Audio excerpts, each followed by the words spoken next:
Good morning, नमस्ते, सुप्रभात बच्चों। हिंदी व्याकरण की कक्षा में मैं विवेक मिश्रा आप सभी का स्वागत करता हूं और आज का जो हमारा विषय है वह है सर्वनाम। सर्वनाम वह शब्द जो संज्ञा के बदले में आए उसे सर्वनाम कहते हैं, जैसे मैं, तुम, वह, हम, आप, उसका, उसकी आदि।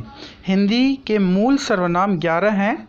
मैं, तू, आप, यह, वह, जो, सो, कौन, क्या और कोई, कुछ इत्यादि। सर्वनाम के 6 भेद कौन कौन से हैं? पुरुषवाचक, निश्चयवाचक, अनिश्चयवाचक, संबंधवाचक, प्रश्नवाचक और निजवाचक। अब हम इन्हीं जो है विषय पर व्यापक रूप से चर्चा करेंगे कि सर्वनाम किसे कहते हैं और इनका प्रयोग कैसे होता है। तो जैसा कि मैंने अभी आपसे कहा कि आज हम सर्वनाम के बारे में पढ़ेंगे, तो आप जानते ही होंगे कि सर्वनाम का अर्थ होता है सबका नाम। जो शब्द संज्ञा के स्थान पर प्रयोग किए जाते हैं सर्वनाम कहलाते हैं। तो यहाँ पर आपको परिभाषा हमेशा याद रखनी है, क्या कि सर्वनाम वह होता है जो संज्ञा के स्थान पर प्रयुक्त होता है। या आप इस तरह भी लिख सकते हैं कि जो शब्द संज्ञा के स्थान पर प्रयोग किए जाते हैं सर्वनाम कहलाते हैं। अर्थात संज्ञा के स्थान पर प्रयोग होने वाले शब्दों को सर्वनाम कहते हैं। भाषा को प्रभावशाली बनाने के लिए जिन शब्दों का संज्ञा के स्थान पर प्रयोग किया जाता है उन्हें सर्वनाम कहते हैं, ऐसा भी आप लिख सकते हैं। आगे मैं आपको बताना चाहूँगा कि संज्ञा के बार बार प्रयोग को दूर करने के लिए ही सर्वनाम का प्रयोग किया जाता है। अब उदाहरण के तौर पर मैं आपको बताना चाहूँगा कि जैसे आपका नाम राहुल है, तो मैं ये कहूँ, राहुल मेरे पास आओ, राहुल मुझे एक गिलास पानी दो, राहुल क्या कर रहे हो, राहुल कहाँ जा रहे हो, राहुल कैसे कर रहे हो। तो इस तरह से बार बार संज्ञा का प्रयोग जो है ये ठीक नहीं लगता। इसलिए भाषा में रोचकता लाने के लिए, भाषा को प्रवाहपूर्ण बनाने के लिए, अच्छी बनाने के लिए जो है सर्वनाम शब्द का प्रयोग होता है।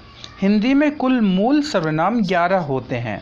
यहाँ पर ध्यान रखेंगे, मैं सर्वनाम के भेदों की बात नहीं कर रहा हूँ, मैं ये कह रहा हूँ कि संज्ञा में 11 मूल सर्वनाम होते हैं। और वो कौन कौन से हैं? वह हैं मैं, तू, यह, वह, आप, जो, सो, कौन, क्या, कोई, कुछ आदि। अब हम यहाँ पर बात करेंगे सर्वनाम के भेद की। तो सर्वनाम के 6 भेद होते हैं, यहाँ पर आप देख भी सकते हैं।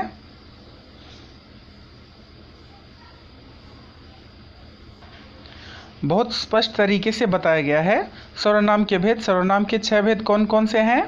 पुरुषवाचक सर्वनाम, पुरुषवाचक सर्वनाम, निश्चयवाचक सर्वनाम, अनिश्चयवाचक सर्वनाम, संबंधवाचक सर्वनाम, प्रश्नवाचक सर्वनाम और निजवाचक सर्वनाम। आइए अब हम सबसे पहले बात करेंगे यहाँ पर पुरुषवाचक सर्वनाम की। तो पुरुषवाचक सर्वनाम कौन होते हैं आगे मैं बताने जा रहा हूँ कि जिस सर्वनाम का प्रयोग सुनने वाले यानी श्रोता, कहने वाले यानी वक्ता, कहने वाला वक्ता होता है, सुनने वाला श्रोता होता है, अथवा किसी अन्य व्यक्ति के लिए किया जाता है, वह पुरुषवाचक सर्वनाम कहलाता है। जैसे मैं, तू, वह, हम, वे, आप, उन्हें, उसे, ये सब जो हैं ये हैं पुरुषवाचक सर्वनाम। अब पुरुषवाचक सर्वनाम के भेद, पुरुषवाचक सर्वनाम के 3 भेद हैं: उत्तम पुरुषवाचक सर्वनाम, मध्यम पुरुषवाचक सर्वनाम और अन्य पुरुषवाचक सर्वनाम।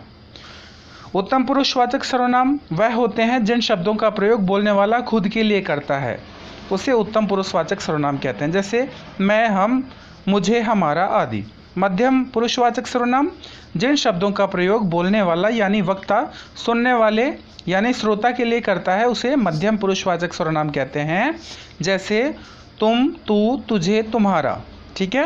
अन्य पुरुषवाचक सर्वनाम जिन शब्दों का प्रयोग बोलने वाला सुनने वाले के अलावा जिसके लिए करता है, उसे अन्य पुरुषवाचक सर्वनाम कहते हैं। जैसे वह, वे, उसने, यह, ये, इसने आदि।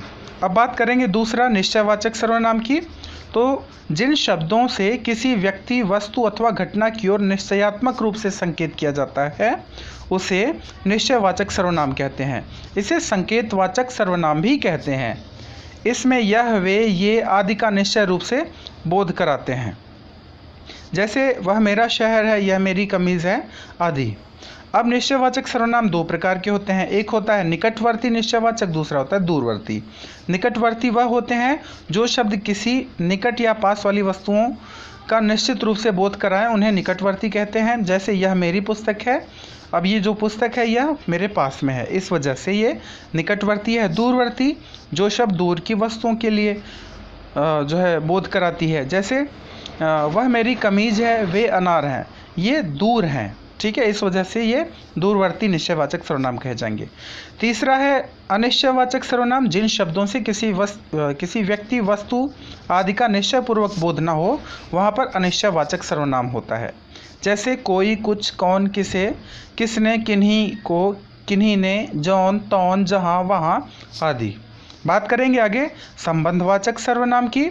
तो जिन शब्दों से परस्पर संबंध का पता चले उसे संबंधवाचक सर्वनाम कहते हैं। जिन शब्दों से दो पदों के बीच के संबंध का पता चले उसे संबंधवाचक सर्वनाम कहते हैं। जैसे जैसी, वैसी, जैसा, जो, जिसकी, जो, सो, जिसने, तैसी, जहाँ, वहाँ, जिसकी, उसकी, इतना, उतना आदि। अब बात करेंगे हम पांचवा प्रकार प्रश्नवाचक सर्वनाम। तो जिन सर्वनाम शब्दों को प्रश्न पूछने के लिए प्रयोग किया जाता है उसे प्रश्नवाचक सर्वनाम कहते हैं। अर्थात जिन शब्दों से प्रश्न का बोध होता है उसे प्रश्नवाचक सर्वनाम कहते हैं। जैसे कौन, किसे, किसने, क्या, किसका, किसको, किस लिए, कहाँ आदि। बात करेंगे निजवाचक सर्वनाम की। निज शब्द का अर्थ होता है अपना और वाचक का अर्थ होता है बोध। अपनेपन का बोध कराने वाले शब्दों को निजवाचक सर्वनाम कहते हैं। अर्थात जिन सर्वनामों का प्रयोग कर्ता के साथ अपनेपन का बोध कराने के लिए होता है उसे निजवाचक सर्वनाम कहते हैं। ठीक है, तो ध्यान रखेंगे यहाँ पर जहाँ पर वक्ता अपने या अपने आप शब्द का प्रयोग करता है वहाँ पर निजवाचक सर्वनाम होता है। यहाँ पर एक बात और ध्यान रखनी है कि यहाँ पर अर्थात लिखा है, अर्थात यह शब्द जो है ये गलत है। अर्थात में अ था के ऊपर र आएगा और त होगा, और यहाँ पर दोनों जगह ये गलती हुई है। तो अर्थात नहीं होता है, अर्थात होता है। ये जो त के ऊपर र लगा हुआ है ये थ के ऊपर लगेगा। ठीक है, ये भी ध्यान रखेंगे आप। हाँ, तो मैं आपसे बता रहा था उदाहरण के लिए हमें, तुम, अपने, आप, अपने आप, निजी, खुद, स्वयं, यह के ऊपर अंक की मात्रा आएगी यहाँ पर। ठीक है, अब बात करेंगे संयुक्त सर्वनाम की। तो संयुक्त सर्वनाम क्या होते हैं? संयुक्त सर्वनाम अलग श्रेणी के सर्वनाम होते हैं। सर्वनाम से इनकी भिन्नता इसलिए है क्योंकि उनमें एक शब्द नहीं बल्कि एक से ज़्यादा शब्द होते हैं। कुछ शब्द ऐसे होते हैं जो संयुक्त सर्वनाम होते हैं। संयुक्त सर्वनाम के शब्दों को संज्ञा के शब्दों के साथ स्वतंत्र रूप से प्रयोग किया जाता है। जैसे जो कोई, कोई न कोई, कोई कोई, कौन कौन, कुछ कुछ, सब कोई, हर कोई और कोई कोई आदि। अब यहाँ पर ध्यान रखने वाली बात यह है कि सर्वनाम में लिंग के कारण कोई परिवर्तन नहीं होता है।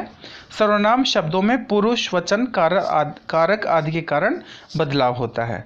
ठीक है, तो आशा करता हूँ कि सर्वनाम के बारे में अभी मैंने आपको जो बताया और समझाया है वो आपको बहुत अच्छी तरह से समझ में आया होगा। ठीक है, धन्यवाद। आपका दिन शुभ और मंगलमय हो।